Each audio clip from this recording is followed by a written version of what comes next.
Hi everyone, today I'm going to talk to you about protein. You know, if I had $1 for every time someone said to me, "Where do you get your protein?" I would be filthy rich. The thing about protein is it should be our rock bottom last nutritional concern. But the meat and dairy industry, with its mega loud multi-billion-dollar voice, has drowned out the common sense and has made us believe that we need heaps of protein. So essentially we've been brainwashed. You know, in a world where we eat like pigs, but we're worried about a condition that only comes about through starvation, you know, it's really pathetic. And there isn't even a medical term for protein deficiency. Can you believe that?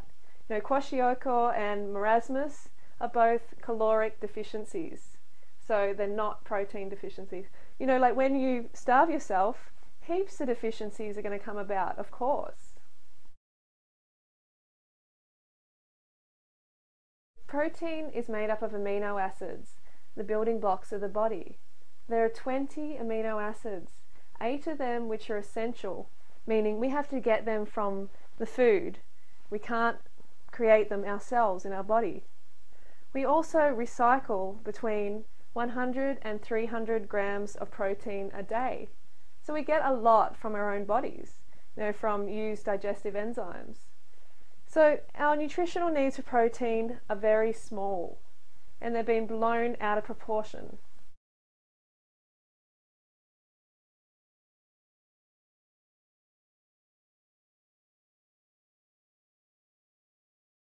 We need 5% of our calories from protein a day.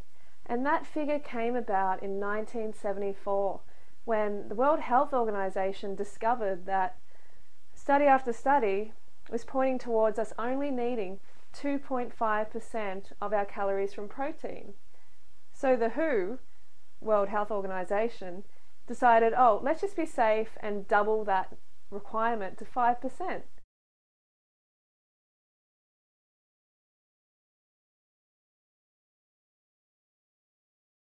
I recommend you get between 5 and 10% of your calories from protein.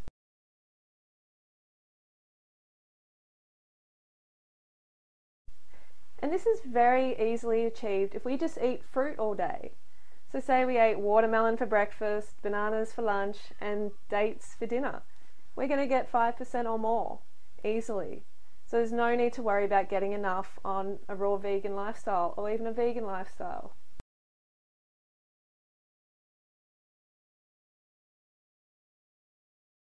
Think about the time in your life when you needed a lot of protein. Try and think back. Well, you probably can't think back this far because it's when you were a baby. You know, when we're babies, we double in size, so we need protein to support that growth. And how much protein do we need? Well, from mother's milk, we get about 5 to 6%. So that would suggest that that's all we need. You know, why later in life, when we're not meant to be growing, but some people are actually doubling in size, why should we then increase the amount of protein we need? It doesn't make sense.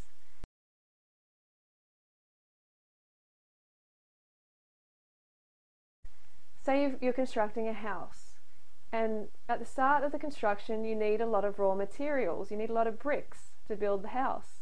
But after that house is completed, if the bricks keep coming, then what are you going to do with them? They just start to become a problem around the house. And it's the same with protein. If we have too much protein in our blood, then it can lead to all sorts of problems.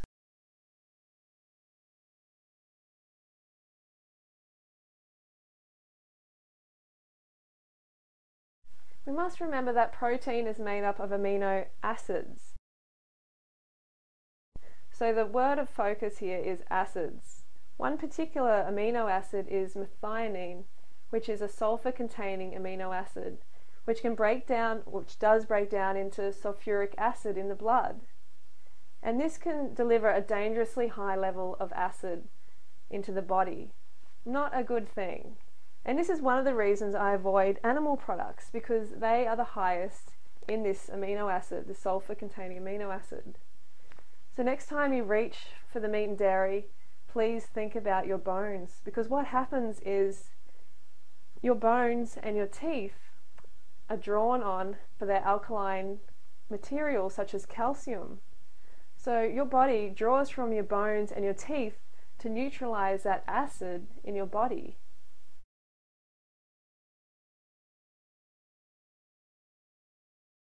The standard Western diet contains about 140 to 160 grams of protein per day. And this is a lot of protein. People are risking dissolving their bones and their teeth by eating this much. And the thing that happens is protein cannot be stored in the body, so it has to be metabolized through gluconeogenesis or excreted by the liver and kidneys. And when this happens through the liver and kidneys, they can become enlarged and diseased, which is obviously not nice at all. And also kidney stones can result in arthritis and other inflammatory diseases in the body. When we eat foods like fruits and vegetables, they're alkaline, so we don't have to worry. Meat and dairy, animal products is acid. So acid equals bone loss.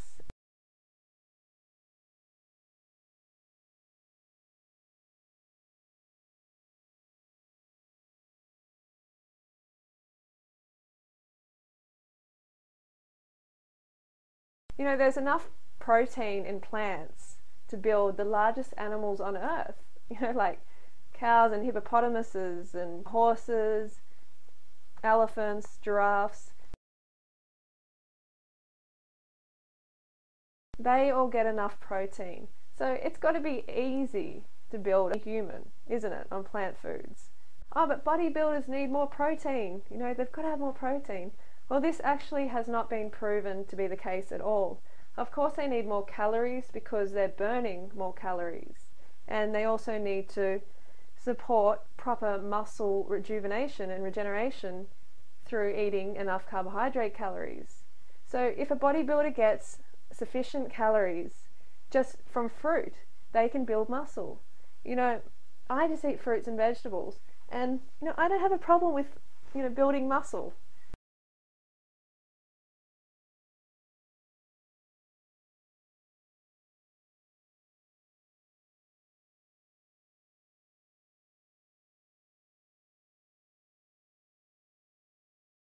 Meat does not build muscle, okay?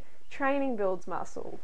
When you go to the gym and you pump the iron, you pump those weights, that is when you're building the muscle. And when you're sleeping, that is when the muscle is building.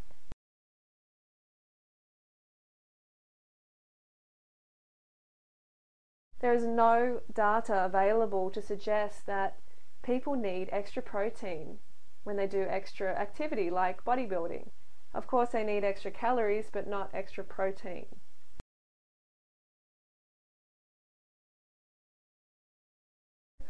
Oh, but what about the people who, lose so much muscle when they go vegan? Are they really losing muscle? Can you prove they're losing muscle? I haven't had one person come to me, with a DEXA scan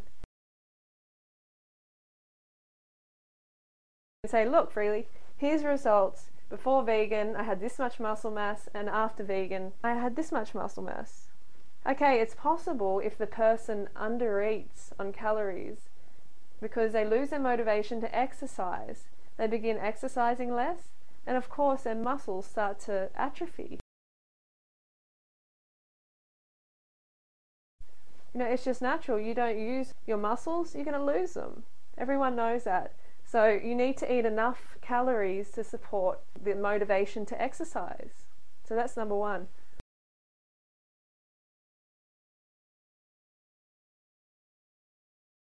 When you go vegan, you lose a lot of fat and you lose a lot of water weight. So you can lose the fat that was all covering your muscles, the fat and the water, and it was also rippling throughout the muscle. So it makes you appear bigger and sort of puffier, but it's not actual quality muscle tissue, but fat and fluid. So there's a reason that people look smaller after they go vegan. It's a good thing. You want to get out that toxic fat and fluid.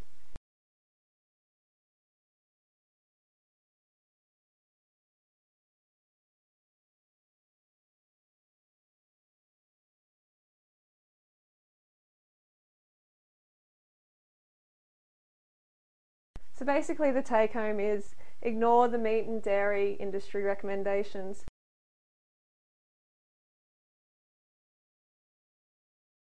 They are going to cause disease in your body and in your mind. Diseases like renal failure and osteoporosis, arthritis, you don't want these awful conditions. You really don't. So please ignore their recommendations and just listen to nature. Fruits and vegetables are perfect. They're alkaline. They will build a beautiful body and a beautiful mind. So just get those in as much as you can. Also, avoid animal products because they're high in methionine, that sulfur containing amino acid.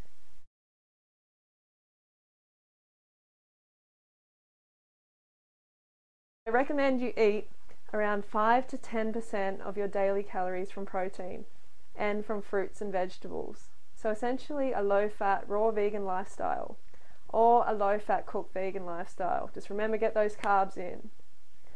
And if you do decide to eat over 10% of your calories from protein, just be aware that you are peeing your bones and your teeth down the toilet. I know that sounds awful, but that's what's happening.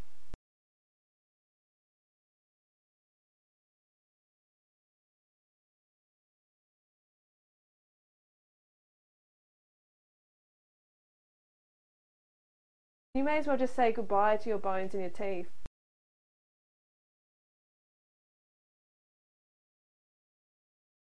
So eat the alkaline fruits and vegetables. They're good for you. And you can build some muscle like this.